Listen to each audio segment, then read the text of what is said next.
Hidrata-se.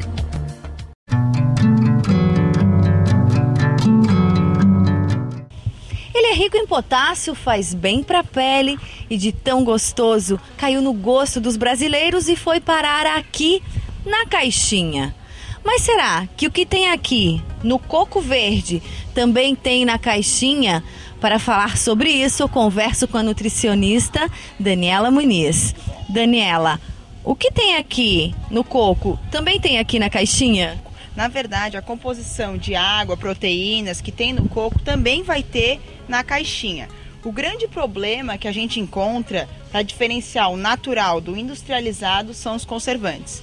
Nos produtos industrializados, a gente sempre encontra algum tipo de conservante, edulcorante, adoçante. Então, realmente tem diferença com relação aos conservantes. As propriedades são as mesmas, mas até hoje a gente não tem estudos comprovados falando dos efeitos dos conservantes na nossa alimentação a longo prazo. Então tem sido uma coisa bastante estudada ultimamente, mas até então a gente não tem um estudo definido sobre determinados conservantes. Então por isso sempre preferi o natural, se possível. Na caixinha, claro, é bem mais prático do que o coco verde, né? O coco natural. Ficou mais prático, as pessoas têm optado mais para isso. Com certeza, não é todo mundo que tem acesso a um coco verde, por exemplo, ainda mais aqui no sul do Brasil, onde a oferta realmente é pouca. Então, assim, se vai tomar, não tem problema tomar da caixinha. A questão é o quanto você vai tomar da caixinha, o quanto você vai consumir desse produto industrializado. Não é uma coisa que você vai tomar todo dia em todas as refeições. É uma coisa esporádica, então não teria problema. O ideal, claro, sempre o natural. Mas nesse caso, se você não tem acesso ao natural, pode usar o da caixinha.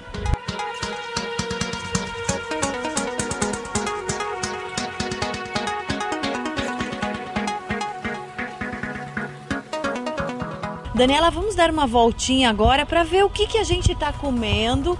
De repente, se a gente pode substituir alguma coisa, algum industrializado pelo natural. Vamos lá? Com certeza. Vamos lá.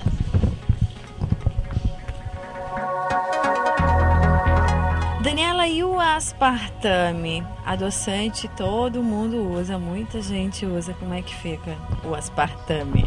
Então, na verdade, o aspartame ele foi desenvolvido para fins específicos, né? Para casos de pessoas diabéticas que não podem consumir o açúcar. Então, mas muita gente usa para redução de calorias. E isso, com certeza, não seria o mais indicado. Por quê? Porque o aspartame ele é um edulcorante artificial, ele não é natural. Então, o que seria adequado? Quem quer fazer uma redução calórica pode reduzir de outras formas, não usar o aspartame. Usar preferencialmente o açúcar cristal, o açúcar mascavo e depois o açúcar refinado. Melhor que o adoçante usar o açúcar. Melhor que o adoçante usar o açúcar, para quem não tem nenhum problema de diabetes ou alguma outra indicação. O que seria, para optar por adoçante, qual seria o mais natural, né? O mais natural seria o adoçante que vem do esteviosídeo, que é a estévia, conhecida popularmente. Por quê? Porque ele é um adoçante que ele é de edulcorantes naturais, ele não é artificial. Ele também não tem caloria, enquanto o aspartame tem caloria. Se for para optar por um adoçante, preferir o stevia, que é um adoçante natural. Ele é um pouquinho mais caro, ele é bem mais caro que o adoçante normal, mas então, se a pessoa não quiser, se não tem problema de diabetes, alguma coisa assim, ela pode usar o açúcar sim, o açúcar cristal. Com certeza, pode usar o açúcar.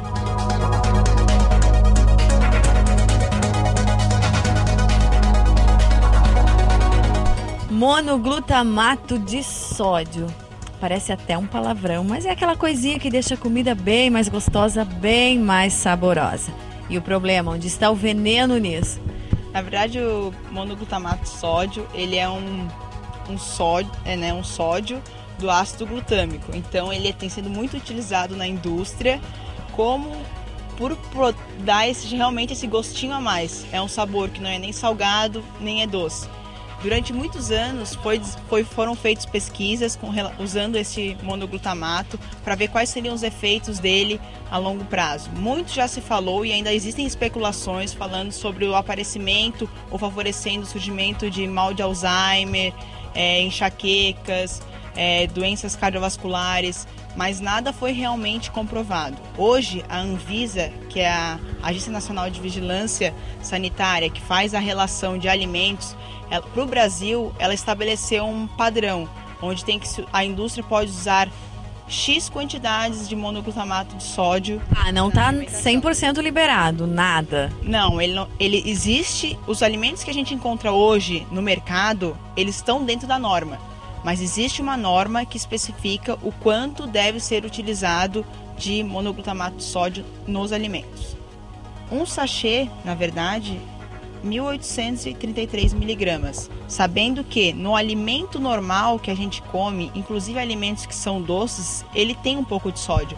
Então, assim, é uma quantidade relativamente alta, se for considerar que é mais da metade da indicação para o dia inteiro. No salgado, por exemplo, para realçar o sabor, você pode substituir por temperinho verde, salsinha. A gente sempre fala que o ideal seria que todo mundo tivesse uma hortinha de temperos em casa, onde a gente possa estar utilizando coentro, salsinha, cebolinha, manjericão, essas ervas naturais que deixam o gosto muito mais refinado e também muito mais saudável. Não tem conservante, não tem corante, não tem nenhum produto químico dentro dessas plantinhas. Então a gente sempre recomenda o uso de temperos naturais.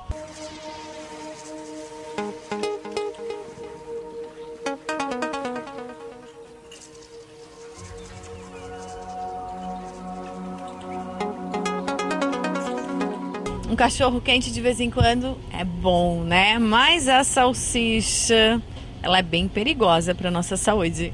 Na verdade, assim, né? O cachorro quente, como um hábito esporádico, uma vez por semana, uma vez a cada 15 dias, não teria problemas. O que não pode é a salsicha estar substituindo outros tipos de carne. Na verdade, a salsicha é várias carnes juntas, tanto de aves quanto de suínos, na composição dela. Então, o ideal, se a gente tem acesso, estar usando outros tipos de carne. A salsicha também, ela tem muitos conservantes, aromatizantes, tem também o glutamato monossódico, né? Então ela tem uma concentração alta de sódio.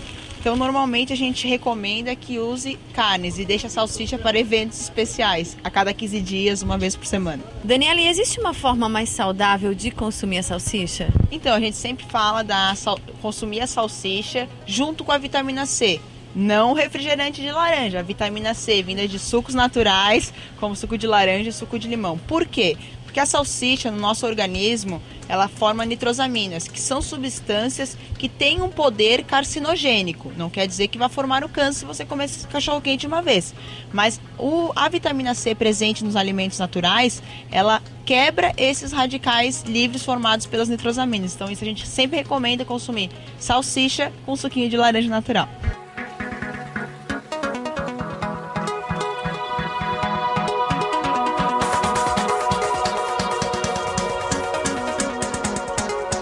Bom, o Luiz, Daniela tá comprando refrigerante, não tem nenhum diet. Ninguém tem problema de diabetes na família. Não tem. E dá para substituir o refrigerante diet ou zero? Ele é melhor que esse normal ou não tem tanta diferença? Refrigerante por si só já não é uma coisa muito boa, né? Pela questão não só do açúcar, mas também dos edulcorantes, conservantes. Então, assim, quem é diabético e precisa usar um produto diet, se for usar o refrigerante, use o diet. Mas quem não tem um problema, se é para consumir, então consumo normal. Porque a redução de açúcar você pode fazer em outras coisas do seu dia a dia. Não precisa estar usando um refrigerante diet, por exemplo.